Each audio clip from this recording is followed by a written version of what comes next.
అది బాబాయ్ నాకు వచ్చే కళలు. చూద్దాం ఇంకెన్ని కళలు వస్తాయి. ప్రతిరోజు ఒక కళతో ఖచ్చితంగా వస్తుంది బాబాయ్ నాకు.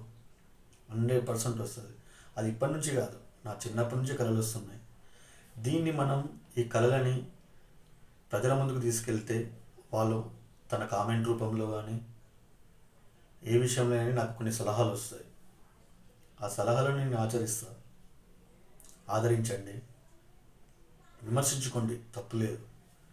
కానీ ఆ విమర్శించే ముందు నా భావోద్వేగాలు కూడా అర్థం చేసుకోండి. ఉంటా. మళ్ళీ మళ్ళీ ఒక కళ వస్తుంది. ఇవాళ పడుకుంటాం, రేపు లేస్తాం, మళ్ళీ ఒక కళ వస్తుంది, అది అప్లోడ్ చేస్తాను. మీరు విమర్శించుకున్నా తప్పులేదు. నా భావోద్వేగాలు మీతో పాలు పంచుకుంటున్నాను, అంతే. మిగతా ఉద్దేశం ఏం లేదు. ఇలా ఇలా కూడా వీడియోస్ ఉంటాయా? ఇలా కూడా చేస్తారా? ఇది అవసరమా? యూట్యూబ్లో పెట్టడం అవసరమా? నీ సొంత ఆలోచనలు ప్రజలకు తెలిసి ప్రజలను బాధ పెట్టడం ఎందుకు? నీ ఆలోచనలతో, నీ కళలతో నువ్వే బాధపడవచ్చు కదా. బాధపడతా బ్రదర్, ఎన్ని రోజులని బాధపడతా. మీకు కూడా వస్తాయి కళలు, నాలాగానే మీలాగా వస్తాయి. కానీ అది నెరవేరుతాయా? ఇంతకుముందు జరుగుతాయా? ఇక ముందు జరుగుతాయా? అసలు జరిగే ఛాన్సెస్ ఉంటాయా? ఆ కళలో జరిగేది నిత్య జీవితంలో జరుగుతాయా? జరిగితే ఆ సిచ్యువేషన్లో నేను ఏం చేస్తా?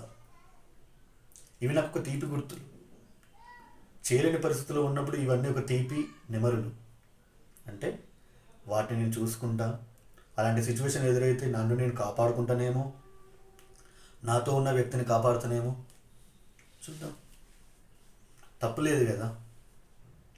ఎవరైనా ఎన్ని వీడియోలైనా చేయొచ్చు. ఎవరైనా ఎన్ని వీడియోలైనా చేయొచ్చు. అది వాళ్ళ ఇష్టపూర్వకంగా కావచ్చు.